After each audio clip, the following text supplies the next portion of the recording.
ഞാൻ കാണാൻ പോവാണ്. ഞാൻ രാവിലെ ആരോഗ്യമന്ത്രിയുടെ കൂടെ ഒരു പരിപാടിക്കുണ്ടായിരുന്നു, നമ്മുടെ ആയുർവേദ ഗവേഷണ കേന്ദ്രത്തിൻ്റെ ഉദ്ഘാടനത്തിന്.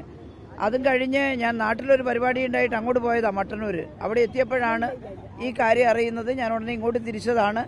ആശുപത്രിയിൽ എത്തിയിട്ടില്ല. അതിനു മുമ്പേ പ്രതിഷേധം നടക്കുന്നിടത്ത് ഞാൻ ഇറങ്ങിയതാണിപ്പോൾ. നേരെ ആശുപത്രിയിലേക്കാണ് പോകുന്നത്. ഇത് വളരെ ഗുരുതരമായിട്ടുള്ളൊരു പ്രശ്നമാണ്. നമ്മുടെ കേരളം ഇതിനു മുമ്പ് ദർശിക്കാത്ത രീതിയിലുള്ള കാര്യങ്ങളാണ് ഇപ്പോൾ പ്രതിപക്ഷത്തിൻ്റെ ഭാഗത്ത് നിന്നുണ്ടാവുന്നത്. വളരെ ഗുരുതരമായിട്ടുള്ള പ്രശ്നമല്ലേ മന്ത്രിക്ക് നേരെ, അതും ഒരു വനിതാ മന്ത്രിക്ക് നേരെ ശാരീരികമായി കയ്യേറ്റം നടത്തുക എന്നുള്ളത്. പരിപാടിയെല്ലാം കഴിഞ്ഞ് റെയിൽവേ സ്റ്റേഷനിലേക്ക് പോയതാണ് അവർ, വണ്ടി കയറാൻ പോയതാണ്. ആ റെയിൽവേ സ്റ്റേഷനിൽ മന്ത്രി മാത്രമല്ലല്ലോ, എത്രയധികം യാത്രക്കാരുണ്ട്. അവിടെ കിരച്ചു കയറുകയാണ് കുറേ പേർ. ഇതൊരു ഗുണ്ടായിസല്ലേ, തനി ഗുണ്ടായിസാണ് ഉണ്ടായിട്ടുള്ളത്. ഇത് പെട്ടെന്ന് തോന്നിയിട്ട് ആരെങ്കിലും ചെയ്തതാണെന്ന് കരുതുന്നില്ല.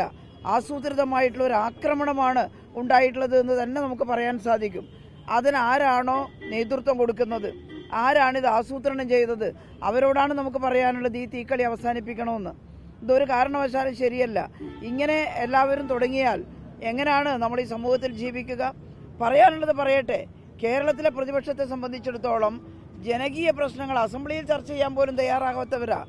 ഒരൊറ്റ അസംബ്ലിയിൽ അവർ അടിയന്തര പ്രമേയം പോലും ഉന്നയിച്ചത് ചർച്ചക്കെടുക്കാം എന്ന് ഗവൺമെന്റ് പറഞ്ഞാൽ പ്രമേയം ഉന്നയിക്കുന്നില്ല, ഇപ്പം ചർച്ചക്കെടുക്കുമെന്ന് ഭയന്നിട്ട്.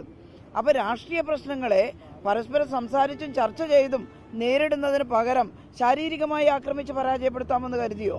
അതിന് സാധിക്കുമോ? ശാരീരികമായിട്ട് കേരളത്തിലെ മന്ത്രിമാരെ, കേരളത്തിലെ ഇടതുപക്ഷത്തിന്റെ പ്രവർത്തകരെ ആക്രമിച്ചിട്ട് അധികാരത്തിലേറാമെന്നാണോ UDF കരുതുന്നത്? ഇത് അങ്ങേയറ്റത്തെ അപലപനീയമായിട്ടുള്ള കാര്യമാണ്. ഇത് ആവർത്തിക്കരുത്. ഇപ്പോഴുണ്ടായിട്ടുള്ള ഈ സംഭവത്തിൽ UDFന്റെ നേതാക്കൾ ഈ കാര്യം പരിശോധിച്ച് മാപ്പ് പറയേണ്ടതാണ്. ഞാനിപ്പോൾ മിനിസ്റ്ററെ കണ്ടിട്ടില്ല, കഴുത്തിന് നല്ല വേദനയുണ്ടെന്ന് പറഞ്ഞ് പരിശോധന നടന്നുകൊണ്ടിരിക്കുകയാണ്. ഇത് ആർക്കും ചെയ്യാൻ കഴിയും. 4-5 ആളുകൾ കോടി കയറി ആരെയും ആക്രമിക്കാൻ സാധിക്കും. അങ്ങനെയുള്ള ഒരു സമൂഹമാണോ ഇത്? അതുകൊണ്ട് സമൂഹത്തിൽ എല്ലാവരും പ്രതിഷേധിക്കണം ഇതിനെതിരായിട്ട്. ഒരിക്കലും ശരിയല്ലാത്ത കാര്യമാണ് നടന്നിട്ടുള്ളത്. നിങ്ങൾ എന്താണ് പറയുന്നത്? ഇപ്പം ആക്രമികളാണോ, അക്രമികളെ നേരിടുകയാണോ വേണ്ടത്? സുരക്ഷ, എന്താ സുരക്ഷ ഒരുക്കേണ്ടത്? ഒരു മന്ത്രി ഒരു പരിപാടിയും കഴിഞ്ഞ് റെയിൽവേ സ്റ്റേഷൻ വണ്ടി കയറാൻ പോകുമ്പോൾ വലിയ പട്ടാളോ സന്നാഹോ സാധാരണ ഒരുക്കാറുണ്ടോ? മന്ത്രിയുടെ കൂടെയുള്ള പോലീസുണ്ട് സാധാരണ ഉണ്ടാകുന്നത്. ആ പോലീസുണ്ട്, അവർ നിയന്ത്രിക്കാൻ ശ്രമിച്ചിട്ടുണ്ട്. പക്ഷേ ഇപ്പോൾ ചിലർ ചോദിക്കുന്നത് സുരക്ഷ ഒരുക്കാത്തത് കൊണ്ടല്ലേ?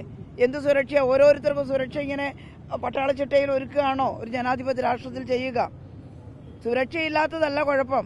ആവശ്യത്തിനുള്ള സുരക്ഷാ സംവിധാനമൊക്കെ മന്ത്രിയുടെ കൂടെയുണ്ട്. പക്ഷേ ഇങ്ങനെ അതിക്രമത്തിൽ ചാടി വീഴാൻ ആർക്കും സാധിക്കും നിശ്ചയിച്ചാൽ. അങ്ങനെ ചാടി വീണത് ക്രിമിനലിസമാണ്, ക്രിമിനൽ കുറ്റമാണ്. അവിടെ ഈ ചോദ്യം ഉദിക്കുന്നില്ല, സുരക്ഷയില്ലാഞ്ഞിട്ടല്ലേ ചാടി വീണതെന്ന്. സുരക്ഷ ഉണ്ടായാലും ചാടി വീഴാം. ചാടി വീണതാണ് തെറ്റ്, ആക്രമിച്ചതാണ് തെറ്റ്. അതിനെ അക്രമമായിട്ട് കാണണമെന്നുള്ളതാണ് പറയാനുള്ളത്.